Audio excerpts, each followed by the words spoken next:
Welcome back, everybody, to our closing afternoon. Delighted to have Marko and Lydia leading this session, the second session on teaching sensitive histories.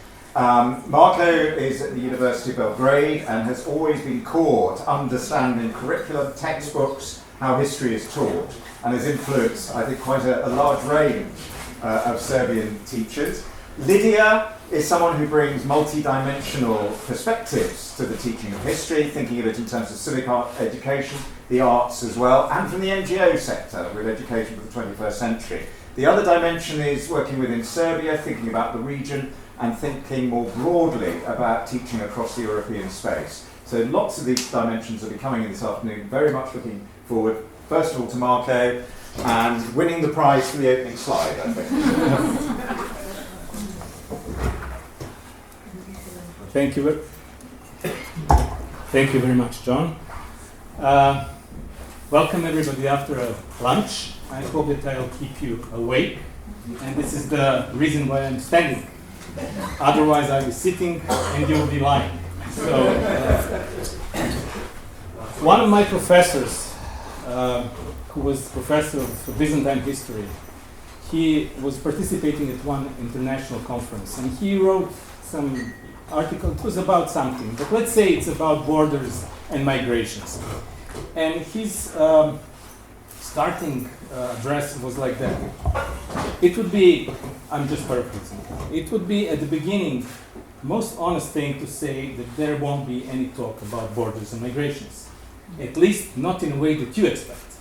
So this is the way how I approach this topic, and I try to actually not teach you something or give you a remedy how to deal with this difficult topic, but to open space for rethinking how history education, civic education, teaching of any subject that deals with arts or humanities or social studies, European studies, can be approached. So this is a very dynamic slide, as you can see, but you will see more dynamics in my presentation.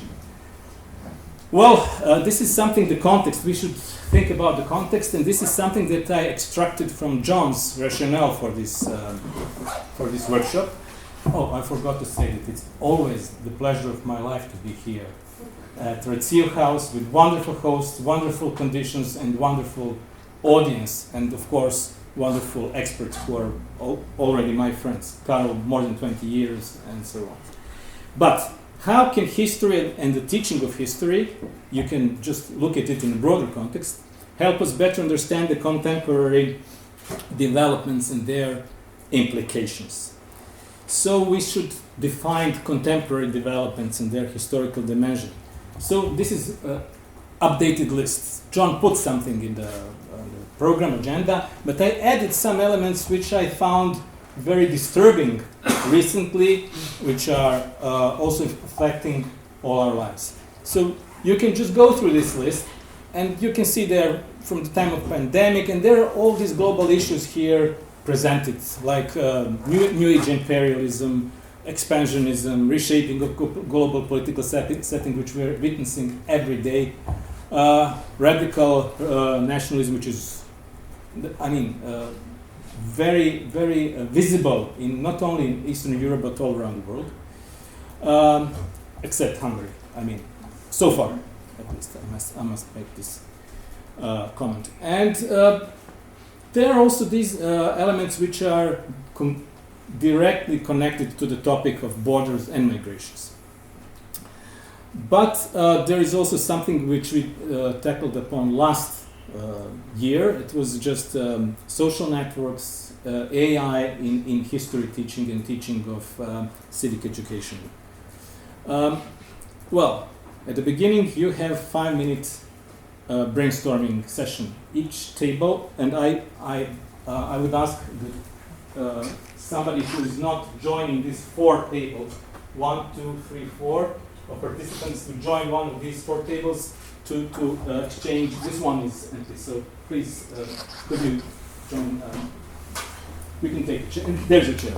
So just try to think about these 2 questions. Just exchange, and then you will come out and say what you have upon this topic. So does system of education in your country provide enough autonomy in teaching? Are you free to teach? That was something that Karol was highlighting in his presentation about this sabotaging the curriculum, which I really liked as expression, but curriculum shouldn't be sabotaged. It should be understood and open in a way that you can be free to teach. Another thing is, does history curriculum or any subject that you teach in your country enhance students reflecting and understanding contemporary developments that were on the previous slide? Are they connected to reality? If yes, please give one example. If no, would you include it? If yes, how? And why? 5 minutes.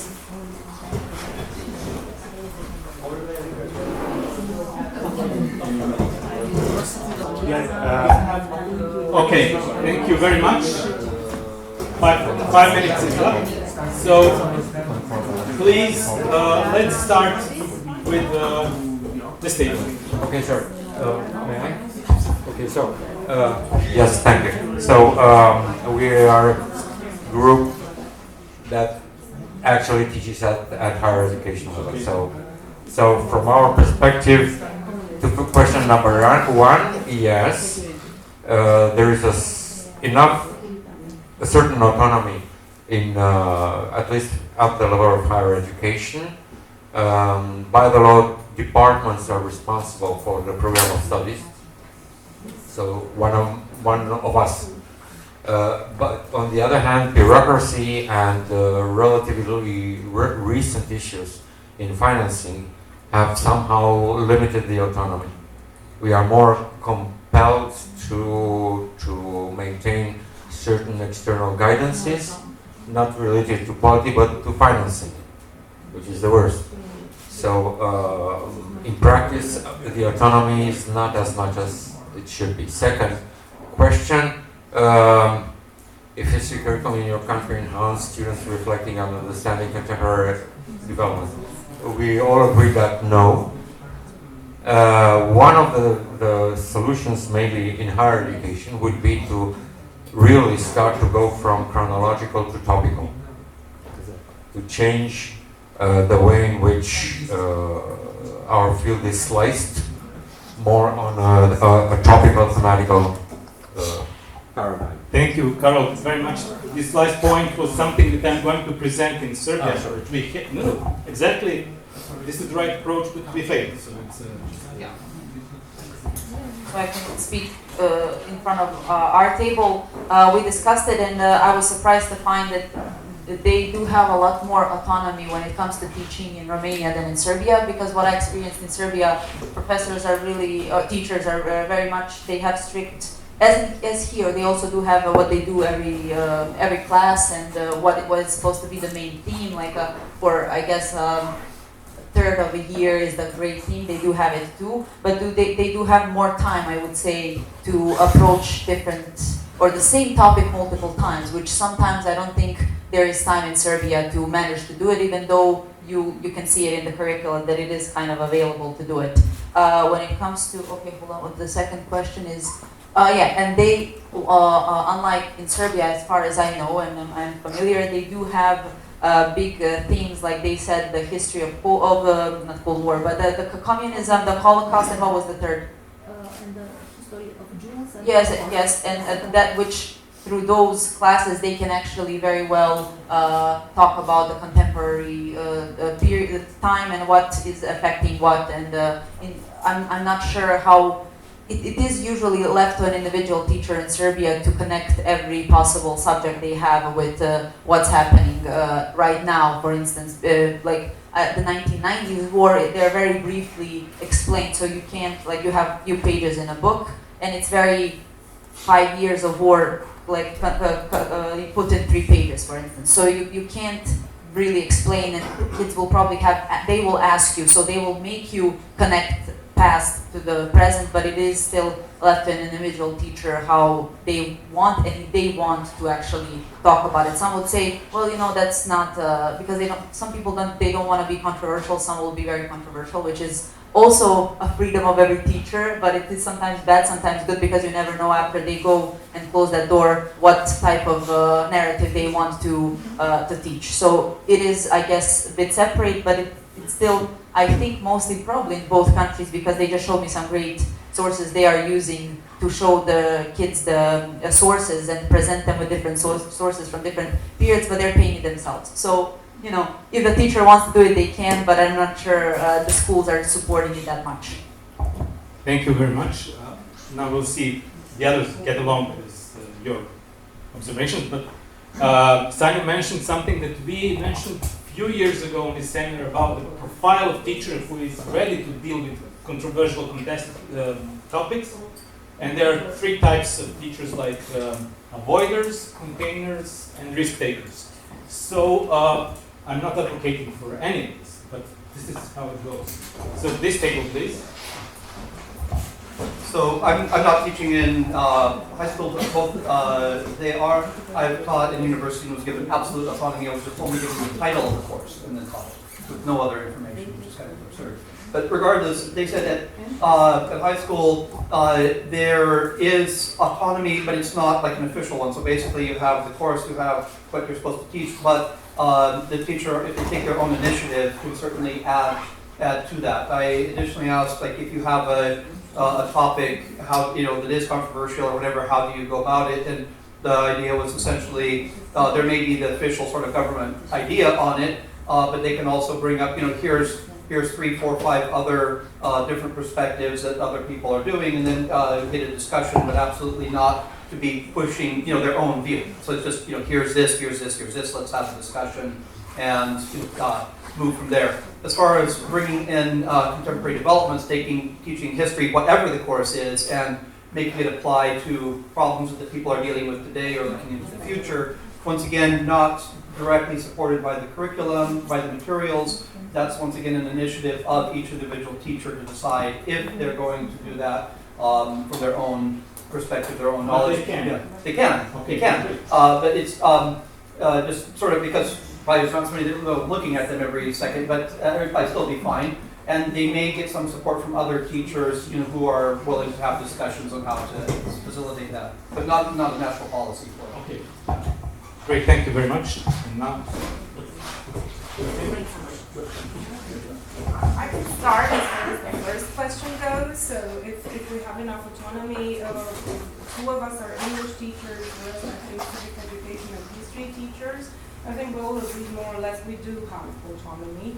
But I think even if it's not explicitly mentioned, we should take the autonomy to, you know, if we feel it's going to enhance our students' understanding. And I'm passing on this. Microphone. And now I will talk. now you're I talking will to use microphone. it. Yes. If my English, if you have some problem with my English, I have my wife here, so she will clarify for you. Imagine that 2024, 2025, being history teachers, and what happened in our country, Romania. Some non-democratic politicians, they were very close to win the election. And in my opinion, my main duty is to defend democracy. So our students, especially our 12th grade, are very, they want to know what's happening, and they want to explain them, to clarify for them what is far right, what is democracy, what is the risk in who we are possible to confront it. So of course in Romania, as in Serbia too, it is forbidden to talk about politics, but in my opinion, sometimes we have to assume this duty. Thank you very much. That was my conclusion as well. Okay, so we move on. Now, why history matters today? Well, this was a great introductory to this slide, actually, what you just shared this experience from the classroom, because you cannot be blind on what's going on around you and trying to explain historical dimensions of contemporary issues, contemporary phenomena that are making surrounding of your students. They're attracted to the reality. They want to know what's going on around them. They're concerned about their future. So these are 1984, of course, and this is this highlighted squared, the famous quote from George Orwell: "He who controls the present controls the past. He who controls the past controls the future." And now there is sudden waking up for the interest of use and misuse, abuse of history within the politics. And you cannot make artificial divide between understanding what history is and not noticing that it's being misused in real world. So these are just two titles. One is Post-Truth. We are living in a post-truth world, especially after the first mandate of Donald Trump. And this is a book that was published just before Trump was re-elected for the second time by his philosopher Jason Stanley from Yale University. He's really creating kind of analysis why history matters to totalitarian regimes. And he's making comparison to Nazi from Germany from the 30s with United States today, Turkey, Hungary, and there was one more example, but I can't remember now. Anyway, he's just advocating for the things. I'll show you one slide more later, how actually modern politics influences education through erasing history. And that's a very important thing that we are witnessing every day, and it's done through post-truth environment and setting. So let's refresh our minds. So this is from official website of White House.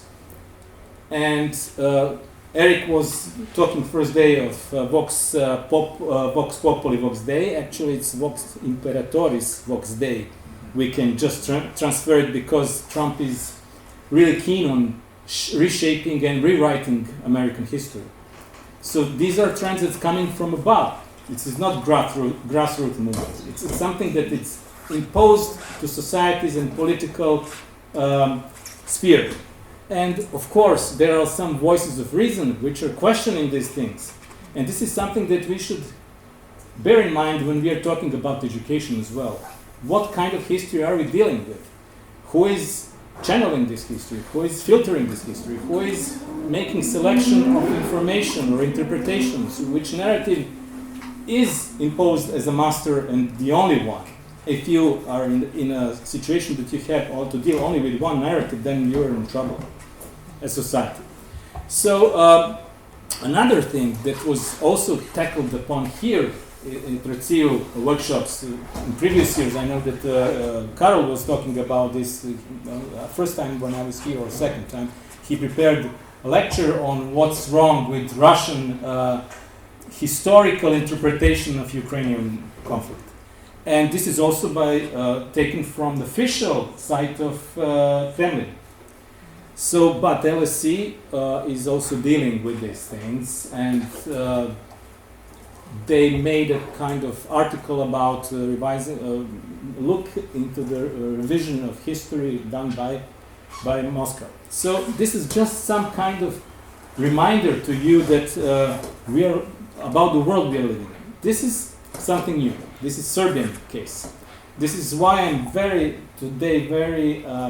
distressed, because the First Lady of Serbia, Serbian First Lady, was received by Keir Starmer, his wife, in Downing Street 10, and she received a lecture with other ladies, First Ladies from Europe, together with Olena Zelensky, about something, probably Ukraine, at the London School of Economics. And this is what's happening in Serbia, with officials from the government, with the head of the church. They organized Russian Historical Society in Serbia. Vulin is the guy who was head of secret police in Serbia. He was Minister of Internal Affairs. He was Minister of Military, I think, whatever. And this is something that happened in October 2025. And you can see the iconography with Christ, with our patriarch, with representatives from Russian embassy and all these cultural satellites. But here also, the Russian ambassador said, this is Russian Historical Society in Serbia that should include Serbs as well. He said this is an important political message. So we have direct interference of politics within the interpretations of history. Here this appeared just a few days before this seminar. Russian Historical Society in Serbia, they said education defines the future, so they have intention to involve in education history. And here, the youth club of Russian Historical Society has been organized. That's been in March. And this is Sergei Narishkin. Does anybody knows who Sergei Narishkin is? Head of the SVR. Exactly. Head of the Russian foreign... Yeah, exactly. So he's on the head of this association. He's running it. And this was his Zoom online connection to this event. So this is how Serbia is somehow shattered. It's actually pressed under Russian influence within this history, interpretations of history, and because they are counting on myths of eternal brotherhood between Orthodox Serbs and Russians, eternal allies, and so on, which is fake, but whatever. So, why history education matters? This is something else. This is a list created by Council of Europe. This is Observatory in History Teaching, where Raul and myself were members of Scientific Advisory Council. We are not anymore. But this is just a list of things why history education matters today. Not just history, but why should we teach history in a way, and this is something that this Raciu forum is all about, actually. It's about creating safe space for practicing democracy, open-mindedness, learning history through historical sources, being devoted to critical thinking, inclusive society, understanding inclusive societies, understanding positions of the other, and of course in a democratic environment. If we lose any of these pillars, then we have something that is like Frankenstein monster. If we shift with something that we saw on the previous slide. This is what's going on in Serbia. It's a direct attack on universities. We have Faculty of Philosophy in Belgrade, Niš, and Novi Sad. In Niš, they decided to cripple the Faculty of Philosophy and taken out history from Faculty of Philosophy and formed the separate faculty, which is Faculty of Serbian Studies, which shouldn't be worrying in the first place. But when you see the program, what is studied at something that's called Faculty of Serbian Studies, and it's done illegally, it's done against the law. But history, Russian language and literature, and Serbian studies, which is Serbian literature. I don't know how Russian language goes along with Serbian history. What does it have to do with each other? Nothing.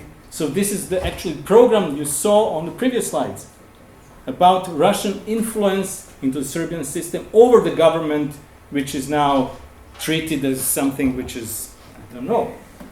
And this is something that Eric was talking about a few years ago, about situation with textbooks in Hungary, that Orban wanted to capture and make only to monopolize textbook market, to have only one history textbooks done by government. That's what's going on within Serbia.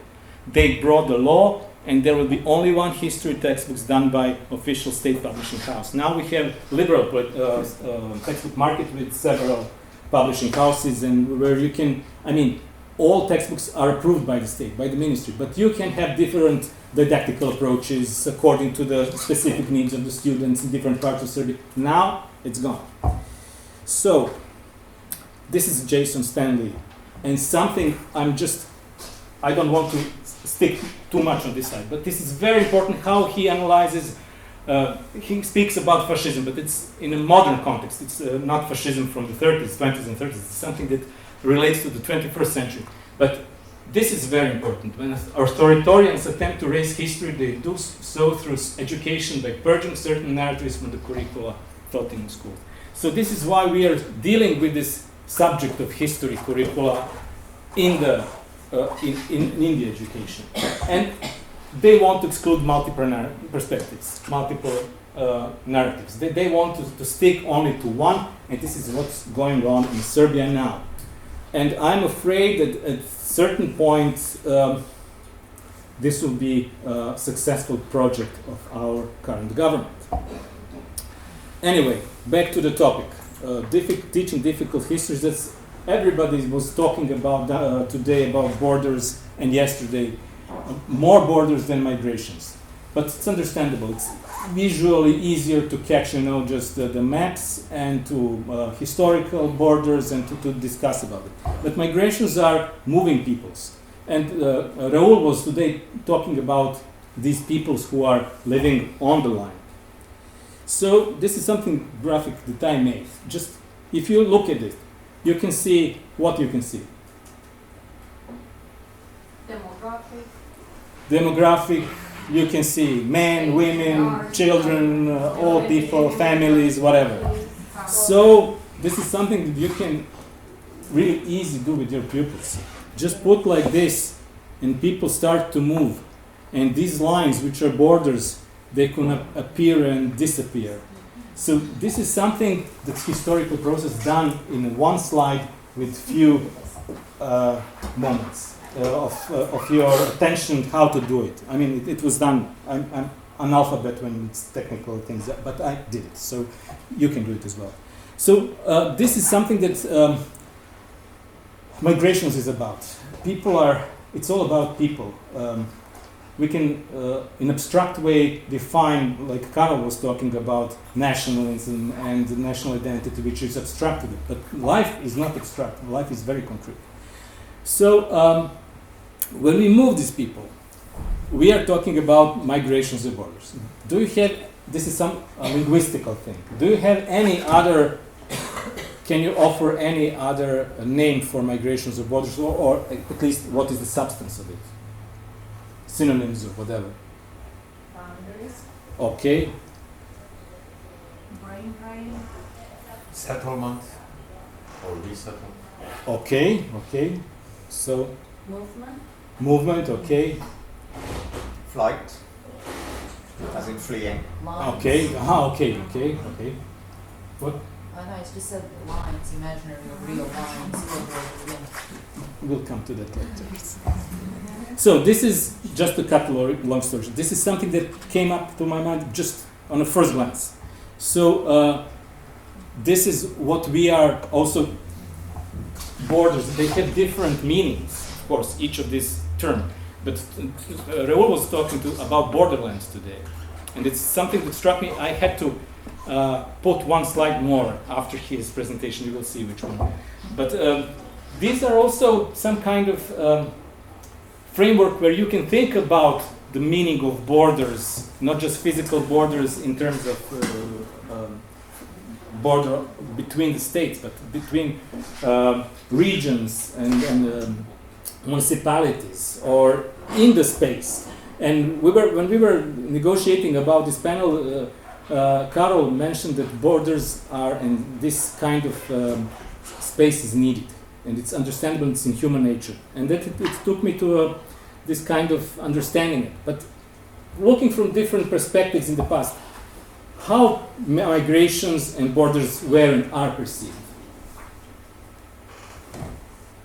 What they produce in human minds, on feelings, or polarization, okay. Exclusions and inclusions. Okay. Fear, okay.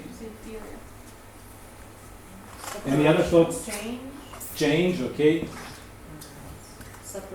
Separation. Great. Opportunity, wonderful. I would write it down, but I don't have time for that. So this was supposed to be here, but now it's not. It's only in the air.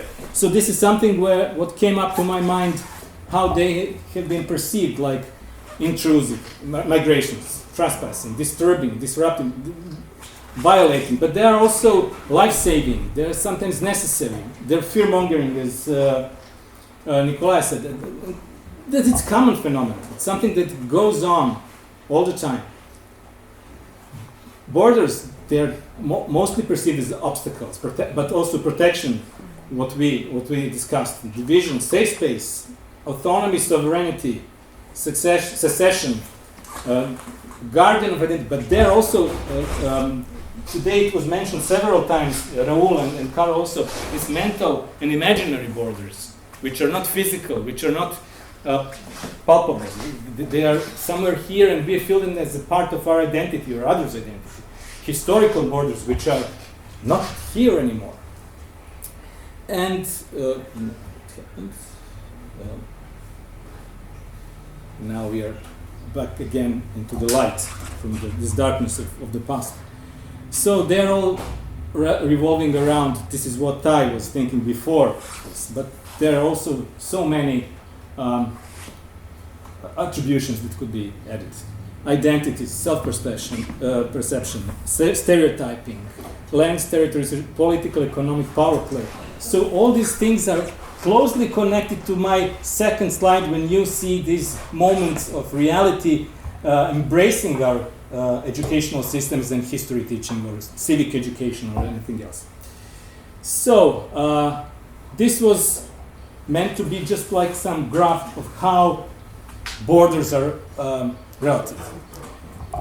I could use even more ancient maps, but this is just Roman Empire, where you have this famous limes, which is, border between civilization and anti-civilization from the Roman perspective. There are also borders between provinces, and so. But you have also start getting more complicated in the 17th century after the Westphalia peace or Iron Curtain, how it looks like, or even European Union today. But here are two questions which should be posed to our students in the classroom, and this is why it's relevant. Can we still claim historical rights over certain borders and territories today? Because it's one of the main adults or jokers in politics, in controlling masses, in creating populism. It's about evoking historical rights to certain territories. And the other one, can we defend ethnic purity and advocate? This one is related to borders, the other one to the migrations. Can we defend ethnic purity and advocate eugenic principles in modern Europe, which are still part of some European documents? Today, Council of Europe is revising their charts from the 50s, where eugenic is still allowed. There is Marius Turda. I don't know whether he's connected to this Turda or not, but he's professor at, I think, Oxford University, and he's dealing with these things. He's not connected with Turda. No, okay, thank you for clarification. This is something that came up to my mind today when you were talking about literature. But Raoul mentioned Borderlands. This is one of my favorite books from my youth. And it deals with, Raoul's talking about people live on borderlands. We neglect them. We talk about people from one or the other side. This is the book that actually speaks about the life of one officer spent on the borderline expecting the attack to come to defend his territory, and it never happened. And he's at the end of his life, he's getting old and sick. He's aware that he wasted his whole life waiting for this something to happen. Actually, it happens afterwards when he's dying. But the book was published in 1940. The Second World War already began. It's an Italian author, so it could be contextualized within what's going on in Europe at that time. Another one, a slide, is something also connected to the border. This is a German painting by Hermann Vistilenius, but it doesn't matter. But it's Wacht am Rhein. It's like guard on the Rhine, on the border from the 19th century. It's been reshaped for the purpose of Nazi propaganda during the 90s as a reaction to the Treaty of Peace of Versailles, and it says, Vergessen nie den Schmachtfrieden von Versailles. never forget the shameful peace of Versailles, because it's announcing that borders will change. Something will change. It's announcing what actually is going to happen. Sorry to interfere. It's even worse. After World War I, a lot of ethnographic museums in Germany started publishing specialized books on vernacular, popular architecture, wood architecture, in which they included a significant part of Poland. So there was always, besides the pure propaganda, you had a range of academics working to keeping the old empire abreast ideologically. Thank you very much. I have some of them. Yeah, great. But you can use this as a very good source about borders, because it's intervention into artistic painting, whether we like it or not, with swastika here. But what it presents sword within the snake, which is actually interpreted as Treaty of Versailles. So, and now coming back to memes, which are very familiar to our students, and this is what we can also use these memes to explain some things about how post-colonial world looked like, why we have square borders in Africa or Asia, and why we have this kind of borders in Europe. And also this Germany stuff is also very tricky, what unification really means. So, this is not me. This is political projects in suffering Balkans. This was the map of independent state of Croatia, Nazi state, which was actually it's not that. It's even more than that, because it includes the parts that were under Italian rule. And what but it's maximalism, in national wishful thinking about the territories that should be and would be populated by and under the domination of certain state. This is the front page of magazine published by Serbian Radical Party at the beginning of the war of the 90s. And it's Greater Serbia. And our current president was member of this party. So if you have this guy today in power, and then you can understand some politics which has been done in Serbia today. And this is map. It's not called map of Bosnia that's been created few weeks ago in Croatia with somebody how they want to really divide new Bosnia after Dayton agreement. So these are actually kind of programs, political programs dealing with borders in the region, but they are not just symbols. They are, especially if they come after the war. We had bloody war in the 90s, and everybody's talking about, I understand it, attack of Russia on Ukraine is the first major war in Europe after 1994. It's not true. We had bloodshed in Yugoslavia in 1991. And it lasted until 2000. With all its Croatia, Slovenia, Croatia, Bosnia, Kosovo. So we have difficult histories, and we have this kind of mapping of ideas which are dangerous as they were before. We have this as well, and we don't have this today. But we don't have it anymore. We don't have it anymore, exactly. But we still have this idea on his scarf, and when our president was asked about this, no, it's nothing. It's just a decorative moment on his scarf.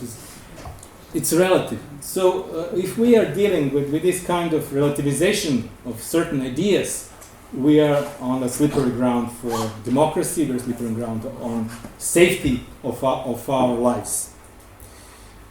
This is the map from First World War, and it's Austro-Hungarian map showing how Europe looks alike within the war.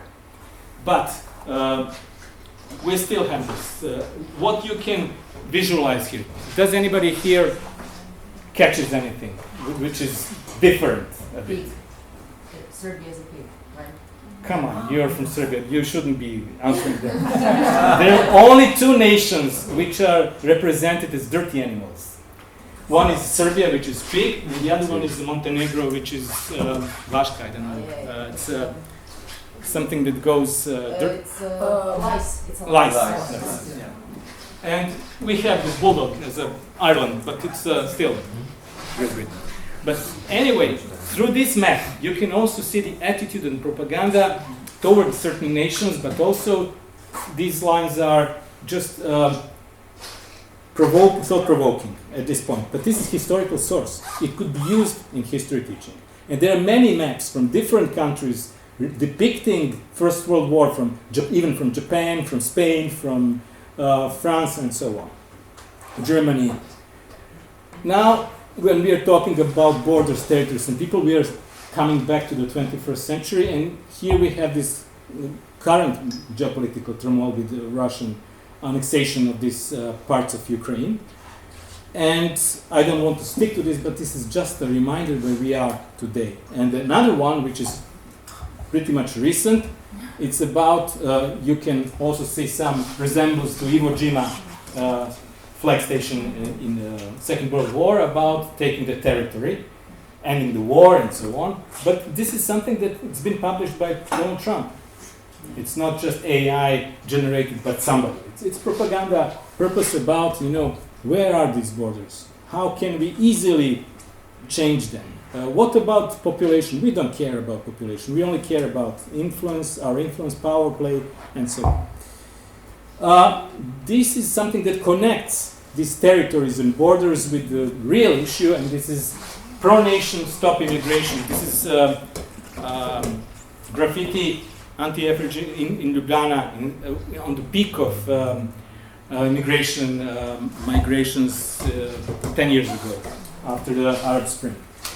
So this is something that's transferring from the borders and territories to we don't want you here. And this is also a meme that could be used in history teaching, which also reflects how we perceive migration. These are good migrations, when people from Europe are traveling abroad, when they are conquering territories, when they are making colonies and so on. We are bringing culture to them and so on. But when these people are in post-colonial world are going back, going to the motherland of conquerors, then that's not good. So this is, and you can see the states which are here, colonial powers as well. Now, this is something just kind of examples that you can use in within historical and modern context, because colonization is now should be historical topic, and this kind of migrations which are focusing on Europe or United States are current thing. This is also something that I took from Britannica, but it's visual source presenting Swedish migrants in the United States that were traveling to the West to colonize the Western United States in the middle of 19th century. And against that, this is the group of migrants, probably from some Arab countries in Slovenia, walking escorted by police. So we have good. Still, we have this kind of attitude of good and bad migration. And now something for my friend. What is this? The wall. This is the wall, the specific wall. The only one that I recognize as a good. But now we are coming to walls. Walls in history, about Great Wall of China, Hadrian's Wall in England, on the border with Scotland. I don't know how to pronounce this in Peru. Saskailaman. We have this Sungwo Redo in Nigeria. So this is just an example of how walls were protecting or separating people or resources or whatever throughout the past on all continents. It's not something imminent to Europe or any other region. On the other hand, we have walls today. This is wall in Belfast, separating Catholics from Unionists. We have this wall between Poland and Belarus. We have wall in Jerusalem, between Jerusalem and West Bank. and here is the wall in Nicosia in Cyprus, northern and south. These are just some of examples. There are much more in Korea and so on. It's time to think that these walls are still imminent to the behavior of the states, of people. Are they feeling safer or more secure? But these walls are more or less observed and watched. So it's not just the wall. You have military here or police forces. And this is Serbian-Hungarian border. You don't see dogs here, which are often unleashed to chase the migrants. And you have this thing with the United States. You have gentle reminder. I tried to connect the story about the walls and borders with migration, because Friedrich Merz came to visit the United States and he brought his birth certificate of Trump's granddad from Germany, from Bavaria, to remind him about migrating people, where are they now, how can they be successful, and so on. I don't think that it impressed him very much. But anyway, it's something that it's a strong message sent to President of the United States that, things are not so simple as they look like from the perspective of power and racism. Classroom experience are something that I wanted you to do, but you won't, because we are lacking of time. Are we? Okay, then we can do something, we can simple this a little bit. Just try to, within the groups, again, tackle these questions. Do you cover borders and migrations as a specific topic within your teaching? If so, how? Just one sentence, not more. And do you agree that it's a difficult topic? I think that I know the answer in advance. It is a difficult topic, so you don't have to answer the second question. But how do you teach? And that is very interesting. So you have 5 to 6 minutes instead of 10. Now, I want to hear your voices now.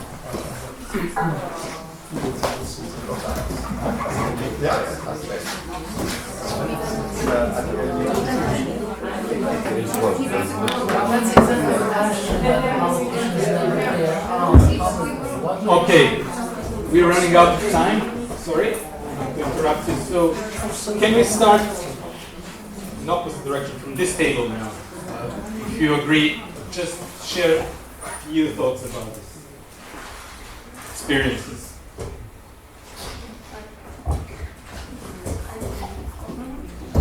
Thank you. Regarding the curriculum, we have in 11th grade in history a lesson dedicated to migration. And in my case, for example, I'm talking with the students about the reasons why someone would choose to leave, or if they choose to leave.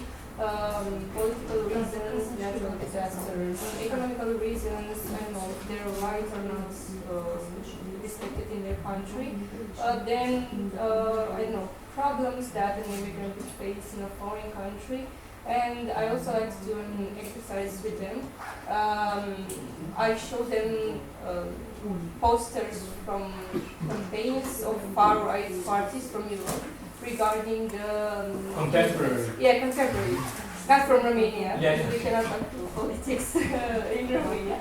But I've shown them from political parties outside Romania in Europe, and we debate whether it's okay, it's not the case. Some of them are shocked and they think, why would anyone think like that? And I'm telling them, people voted for these parties. They believe in these narratives. But the subject is approached. That's what. So just one question, is it in the history curriculum? In history lesson, yes. For upper secondary? Or? 11th grade. Yeah, okay, thank you.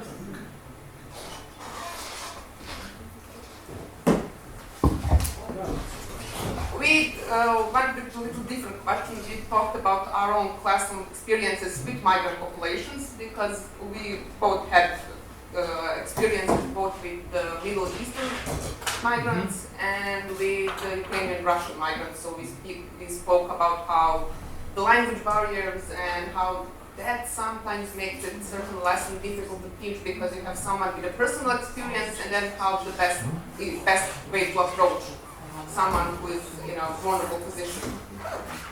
Did you talk to these students about their transfer from one country to another, or displacement, or whatever, or just? Well, we did, but you need to be careful because you know don't want to traumatize it more. Okay. Thank you very much. So we discussed certain points when teachers can and are discussing and talking about migrations and the changing borders. So in different grades, you can do it through in the Roman Empire when barbarians are coming, when they're coming to Europe or to Roman Empire and attacking it, then you can discuss about migrations and the so-called, I don't know how it springs of the peoples, I'm just translating it directly how it is from Serbian to English. Then they mentioned doing it after 1815, so basically after the Napoleon Wars and changing the borders in Europe because it's a very important moment. Then of course after World War I, the Peace of Versailles, and after World War II, so it's different.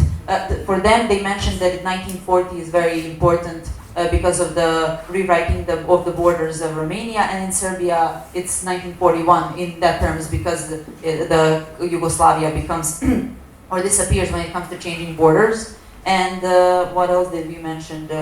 Oh yes, and they have it in the curriculum one lesson or one class that it's dedicated completely to the migrations in the 20th century, and that they said it's contemporary because not in 21st because it's you can't speak about politics that much. So yeah. Thank you very much. Yeah, in my case, I'm teaching borders and migration as part of the EU policies of asylum and migration. And what matters is the degree of, I don't know. First of all, let's say it should fall on a ground where the students have a less politicized view of migration. When they're 20, 21, so that would be the second and third year of studies, they already have a political opinion. And migration and borders may be a part of it. So I have to pay attention to see if their background may contribute or not to the idea or to the debate or to something that escapes our control, during the class. Secondly, I have Erasmus students, and some of them come from countries that were confronted with a border crisis or migration crisis. They will certainly have a different type of opinion. So it's more like, how can I put it, taking samples of opinions rather than actually debating, because the debate risks to be too heated for a classic seminar. Thank you very much for sharing experience. Now we have to fast move on. This is curriculum not meant to be sabotaged. This is just adding to the title after Carol. But I don't want to speak about it. We plan to integrate topic of migration in upper secondary in grammar schools in Serbia. What we did, we listed kind of content, and then there are some certain outcomes connected to it. I don't want to go through this. It's just something that I want to say that we failed at it. It was treated from teachers and educational authorities as something that is sufficient, we don't need that. It was integrated into the first class when they learn ancient history as a separate topic, and it was like the diachronical dimension when we wanted to connect to the recent events like from the war of 90s and even current migrations. In textbooks you can find this, but it's been overrun in the classroom. Now, can modern migration be misused and weaponized as a covert instrument of foreign state influence? This is a trick question. It can. I can only already tell you, and this is connected to one of the first slides when I showed you this Russian historical society in Serbia. Sanja mentioned yesterday that we had great influx of Russian migrants into Serbia, which are not migrants, they're commuting all the time. They're not escaping from war, they're not fugitives. They came with lots of money, they bought houses, apartments, restaurants, businesses, they installed their infrastructure in Serbia, and now they're commuting from Belgrade to St. Petersburg to Moscow and on because we have open line airlines. And they totally changed the business environment in Belgrade. They rose the prices of apartments, people are losing jobs, and so on. So not all migrations, we can observe them in the same context and same box. Now, you will get this, if you want, you can get this presentation. So I told to John and he will distribute it to you because we don't have time. But here are several, just I want to draw your attention, several teaching manuals for teachers done by, some are done by Euroclio. This one is done by HISTLAB, which is part of Observatory and History Teaching Council of Europe. And it deals with debunking fake news and fostering critical thinking. There are two topics relevant to migrations. One is how political campaign was raised in the United Kingdom before Brexit about the migrants. And it's very relevant, and it has some chapters from the news, from media, where students are exercising how to deconstruct the fake narratives and recognize, identify what's wrong with this information and so on, propaganda. Centennia, does anybody knows about Centennia? I'll show you just that, because it's something, it's online historical atlas. No, it doesn't go here. Anyway, you click this link, and it's historical atlas where it covers Europe throughout the time. You can move up and down in left and right in geographical terms, and up and down in terms of chronology to see how borders changed in Europe throughout the time, from ancient times until today. This is Learning to Disagree project by Euroclio, where you have something within this project. I'll show you just a few links about the borders, and it was about actually secession and annexation of territories, which was redefined later. But there are case studies from modern Europe: Catalonia, Northern Ireland, Kosovo, and Ukraine.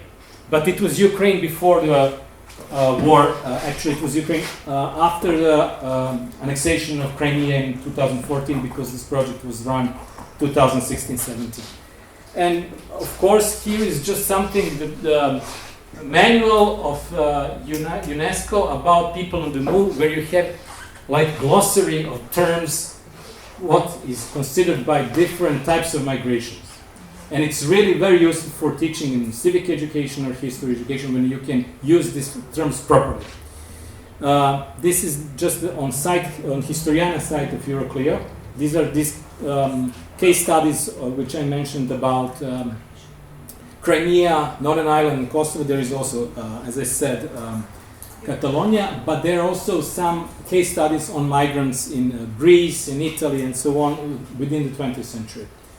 Now, my last point would be something that is related to the thing that Karol was talking about today, but we didn't, it was just by coincidence.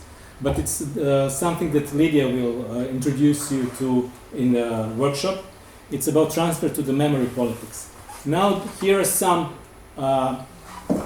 this is something that tackles all of us when we go through public spaces. These are monuments all around us which are triggering some emotion, but also to think about certain phenomena. Kinder transport monuments which are in Liverpool and Berlin, which are dealing with children. You know what kinder transport is, I don't have to explain. This is, for instance, a monument that was built in Glamoč in Bosnia and Herzegovina in Yugoslavia in 1961, but it was demolished during the war of the 90s, about people who were moved, mothers with children, civilians who were refugees in this part of Bosnia from Croatian, Nazi, whatever. And this was demolished during the bombing, during the war. Now, this is also one good example. This is a 10th memorial to refugeehood chapel of Saint Demetrian. It was in Cyprus. It refers to the stories of refugees. It's very personal, and it's reflecting to the stories of history of 1974 when Turkey invaded Cyprus. Another one, which is not so historical but very civic and democratically oriented monument to the refugees in general, built in Spain, which received refugees, overseas refugees. And one in Vatican, in St. Peter's, in front of the cathedral. This is built by Angels Unawares, built by Canadian sculptor, but it was raised during the time of Pope Francis, and it's dedicated on the World Day of Refugees to the refugees of all over the world, and it's still there, and it depicts people of different origin, different professions that had to leave their homelands. And last but not least, this is something that came up, which really depicts the whole this presentation. This is where we are going blindfolded with the flag of nationalism, stepping into the chasm, into the something which is, no further steps. So thank you very much, and I think that you stayed awake. Thank you so much, Marko. You brought so many of the themes together, and